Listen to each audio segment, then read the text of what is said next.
Hola, bienvenidos a un programa más de El Desván, el programa de recomendaciones culturales de Virgen de las Angustias Televisión. Hoy queremos recomendaros el libro de la editorial Nuevo Inicio, Mundus, una arqueología filosófica de la existencia. El mundo no es el universo físico ni uno de sus planetas, sino la historia del hombre y su destino. Es la presencia humana la que le abre al universo un espacio nuevo que es un dentro al que volver, un a través para el salir y una cima o altura donde el mundo comparece elevado a categoría de concepto y ofrenda. El mundo es, pues, el espacio abierto, el cabe, por la presencia humana.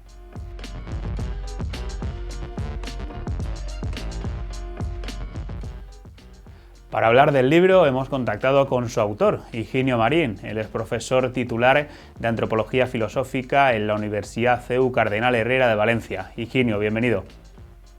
Hola, buenos días. Muchas gracias por la invitación. Bueno, ¿cómo clasificaría el contenido del libro, el contenido de Mundus? Bueno, es un libro de filosofía, y más en particular de filosofía del hombre y filosofía de la cultura.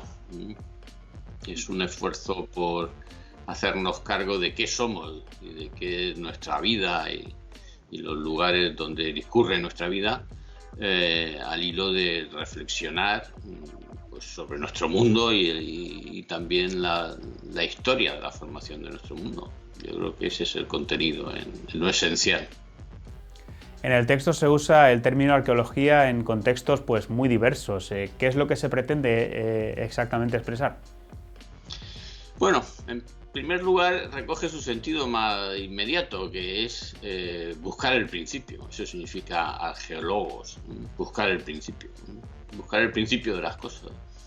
Simultáneamente, si es posible, en su sentido histórico y en su sentido más estructural, ¿no? Las cosas tienen un principio del que surgen y por el que se forman, a veces por sí mismas, a veces por acción del hombre, y ese es el sentido en que se utiliza la arqueología.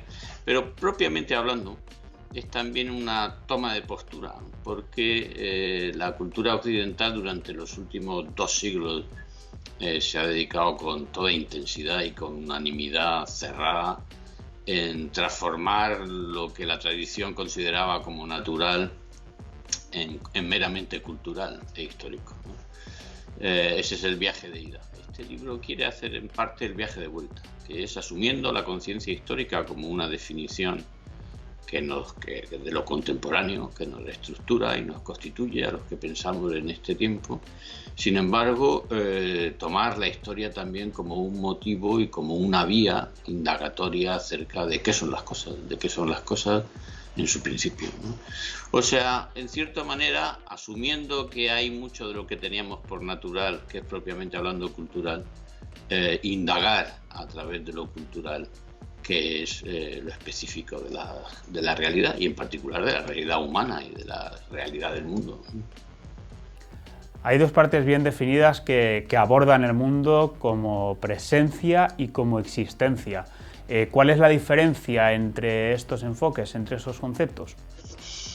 Bueno, esa misma filosofía, esa misma tradición contemporánea, que tantísimos hallazgos y tan irrenunciables supone en muchos aspectos, pero también con una unanimidad, a mi juicio, poco justificada, sostiene que este mundo ha dejado de ser nuestro hogar, que no lo podemos habitar, sino es como transeúntes, exiliados, ¿no? Como si la realidad fuera una especie de lugar del que tenemos que escapar sin poder hacerlo. A mí me parece que eso no se atiene a los hechos zoológicos, ni a los biológicos, mucho menos a los antropológicos, ¿no? Y que este mundo es nuestro hogar. Pero en cierta medida es nuestro hogar si lo hacemos. Sí, ¿eh? Lo hacemos como especie, porque construimos nuestro hogar en el planeta, pero lo hacemos también desde el punto de vista antropológico y desde el punto de vista social. A eso se dedica la primera parte, ¿no? A rebatir sin discutir, por así decir, sino desarrollando en positivo una filosofía de la habitación del mundo, de la habitabilidad del mundo, ¿no? El mundo en realidad es lo habitable por el hombre. Y la segunda parte es tomando como pie en lo que en lo que he llamado radicales antropológicos, que sería la relación con la propiedad, la relación con la sociedad civil, la libertad y la relación con nuestra corporalidad social y por tanto con la sexualidad. Y como colofón con el trabajo, pues desarrollar las vertientes y las dimensiones en las que la habitación del mundo se realiza y se planifica, ¿no? Eso es lo que explica esa doble estructura o división.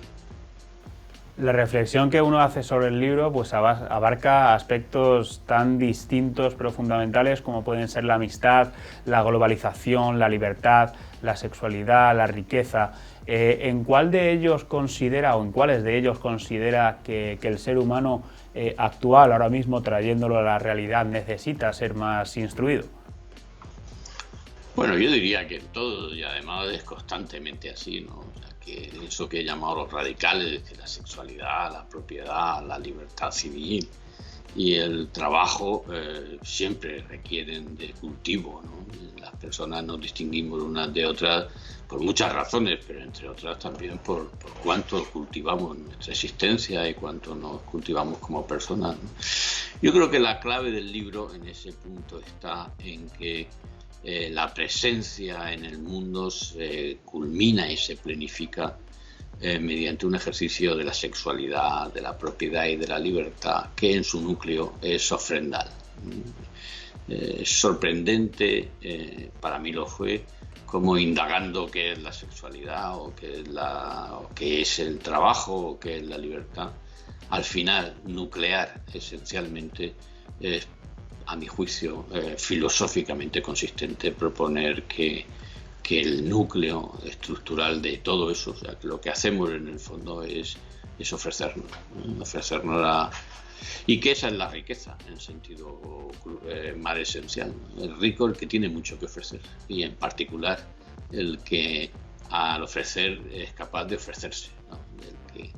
El contenido del ofrecimiento es el oferente, ¿no? Y eso yo creo que, por eso, esta filosofía del hombre conecta, a mi juicio, muy bien con desarrollos teológicos acerca del sacerdocio común, como la dimensión teológica de esa estructura ofrendal de la libertad humana, de la sexualidad humana, de la propiedad. ¿De qué pensamiento o de qué autores se considera deudor en cuanto a la redacción de este libro? Bueno, en lo cercano, de las dos personas de las que más he aprendido, ¿verdad? De Jacinto Choza, que es catedrático de filosofía en la Universidad de Sevilla, y del que he aprendido que la antropología filosófica es hacerla como un desarrollo también de una filosofía de la cultura.